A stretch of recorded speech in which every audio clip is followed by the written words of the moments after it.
부모님한테 SOS를 해서 데리러 와주세요 이렇게 하고, 근데 영화에 담기에는 너무 이야기가 길어질 것 같아서 진짜 연기가 아닐 수도 있어요.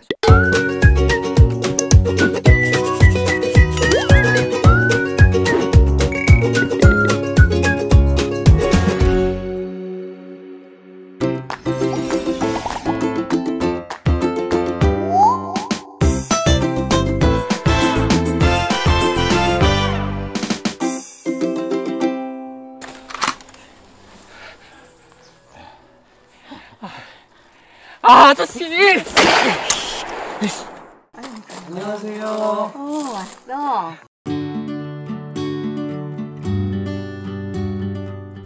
안녕하세요. 저는 에코크리에이터 2기에서 도도새를 찾아라를 연출했던 김명서라고 합니다. 저희 더스코프라는 팀은 일단은 제가 연출한 단편영화 도도새를 찾아라나 돼지를 훔친 돼지 같은 단편영화도 많이 만들고 있고요. 또 유튜브에 검색해보면 저희가 만든 웹드라마 시리즈도 많이 있어요. 그래서 저희 나이대에 맞게 저희가 할 수 있는 이야기를 가지고 영화를 만들고 또 웹드라마를 만드는 그런 팀입니다. 저보다 먼저 이런 촬영을 해보고 연출을 해보고 하신 분의 어떤 시각을 엿볼 수 있다는 점에서 좀 도움이 됐던 것 같아요.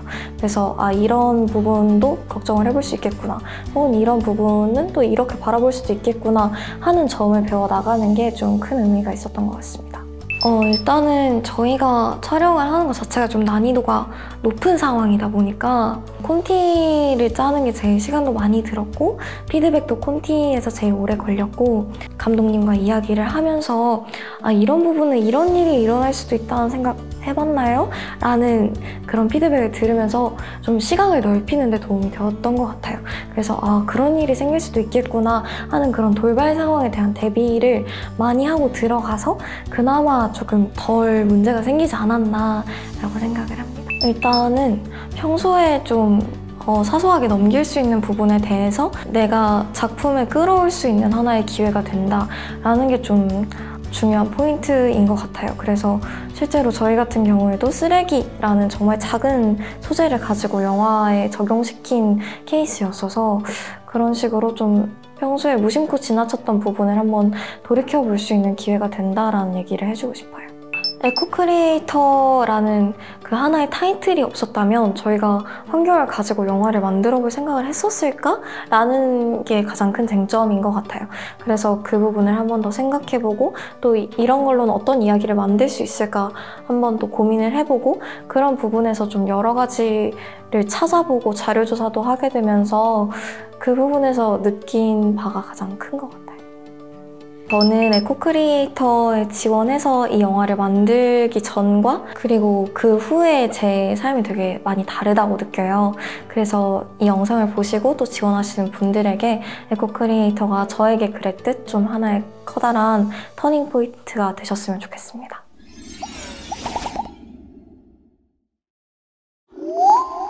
빨리 좀 올라와. 잠깐만.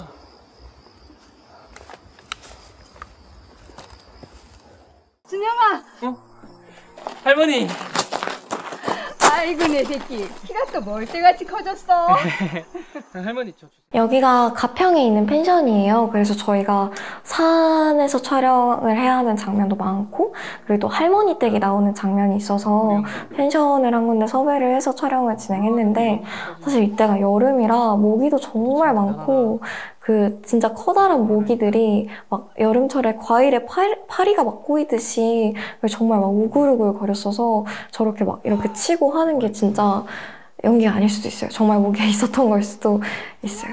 예상치 못한 태풍이 갑자기 찾아와서 비가 쏟아지고 바람이 엄청 불고, 그래서 촬영을 멈췄다가 다시 하기도 하고 이랬는데 결국은 그날 다 못 찍고 해가 져버리고 비도 쏟아지고 이래서 급하게 이제 부모님한테 SOS를 해서 데리러 와주세요 이렇게 하고 또 재촬영을 했던 기억이 있습니다.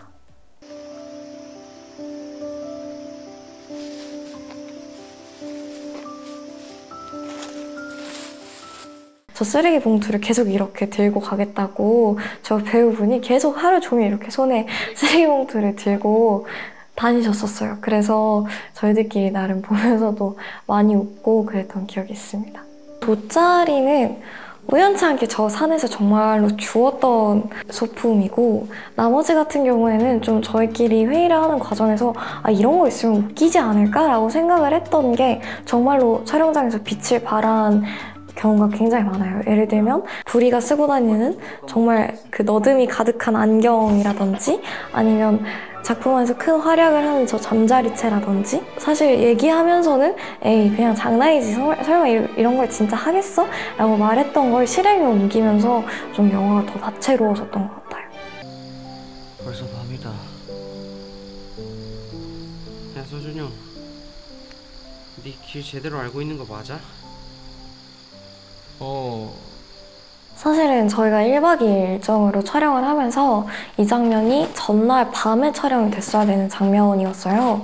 그런데 시간적인 문제 때문에 새벽까지 이 장면을 촬영할 기회가 오지 않아서 안 되겠다, 우리 일단 자고 일어나서 이 장면을 찍자, 일찍 일어나서 이 장면을 찍자 라고 해서 다들 새벽 3시쯤에 일어나가지고 이 장면을 찍으려고 다시 산에 올랐었어요. 그래서 이 장면을 찍다가 중간에 막 저 멀리서 해가 떠오고 이래서, 사실 이 장면도 이 컷이랑 다음 컷이랑 이렇게 보면 색깔이 미묘하게 다르고 좀 더 해가 뜬 것 같고 그런 장면이 되었습니다.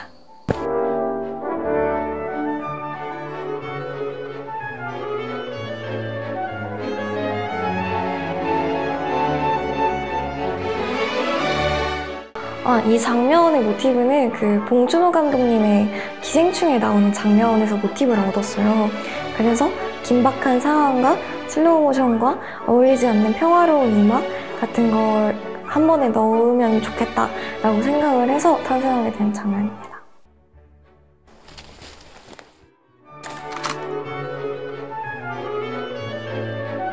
저 도도새가 사실 저희한테 있어서는 애증의 결과물이에요. 제작비도 아마 저 친구가 제일 많이 썼을 거예요. 그래서 진짜 애증의 결과물인데, 막 스티로폼으로 몸통을 깎고 그 핸드폰 거치대 같은 걸로 척추를 만들고, 그다음에 막 솜하고 몸빼바지 같은 걸 이용해서 다리를 만들고 막 이랬던 기억이 있어요. 그래서 저희가 새벽까지 남아가지고 그 점토로 빚은 발에다가 다 모여서 색칠을 하고 했던 사진이 아직도 있거든요. 그래서 정말 애증의 결과물이 아닌가 생각이 듭니다. 가장 큰 이유는 재미였어요. 저희가 생각할 때 그 도도새라는 어감이 주는, 평소에 잘 사용하지 않는 말이 주는 굉장히 강력한 임팩트가 있는 것 같아요. 그래서 뭔가 지나가다 이렇게 제목을 봤을 때 저건 뭐지? 하게 만드는 요소가 좀 된 것 같고, 만들 때는 저 도도새를 만들면서 진짜 힘들었지만 이제 와서 돌이켜보면 다른 동물을 고르는 것보다 훨씬 촬영하기에도 수월하지 않았나 라는 생각이 들어요.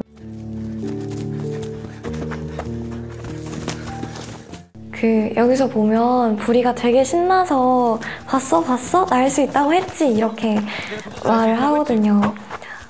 사실 영화에 좀 없는, 약간 저희만 알고 있는 설정 중에 하나인데, 부리가 새를 좋아하는 이유에 대해서 얘기하는 장면이 있어요. 너는 새가 왜 그렇게 좋아? 나는 게 멋있잖아? 이렇게 말하는 장면이 있는데, 사실 이 장면이 저희한테 좀 큰 의미를 가져요. 그래서 새가 나는 모습을 좋아하고, 그리고 또 어떻게 보면 날지 못하는 새와 약간 멋있지 않은 자신의 모습을 좀 동일시하던 그런 부리가 도도새가 나는 장면을 보고 저렇게 신이 나서 말을 하고, 도도새 날 수 있다고 했잖아 라고 말을 하는 장면에서 저는 약간 그 전까지 갖고 있던 자기에 대한 어떤 불확신이나 이런 걸 조금 탈출하는 계기가 된다라고 생각을 했거든요. 근데 영화에 담기에는 너무 이야기가 길어질 것 같아서 이제 저희끼리 알고 있었던 하나의 설정인데, 사실 어디에서도 얘기를 했던 적이 없어서 이번에 한번 이야기를 하면 좋을 것 같다라는 생각이 들었어요.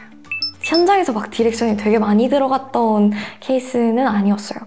대신에 저희는 그런 부리의 세세한 설정같이 그런 부분들이 저희 안에서 공유가 되고, 배우분들이 그걸 가지고 자기만의 캐릭터를 만들어 나가면 그걸 최대한 좀 존중하는 방식으로 진행을 했던 것 같아요.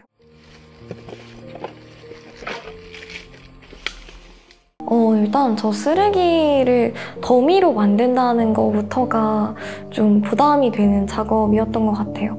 그래서 저희는 밑에다가 이렇게 상자를 접어가지고 깔고 그 위에 쓰레기를 얹어놓는 방식으로 저 산을 만들었었거든요. 그래서 위에 올라간 그 현수막 같은 거는 직접 주문을 해가지고 현수막을 하나 뽑은 다음에 저 산에 가서 막 이렇게 밟아가지고 올려놓기도 하고 그랬던 기억이 있어요. 그리고 막 도도새를 만들다가 나온 부속 쓰레기 같은 것도 다 봉투에 담아서 보관해놓고 있다가 이런 장면을 활용하고 했었던 것 같아요.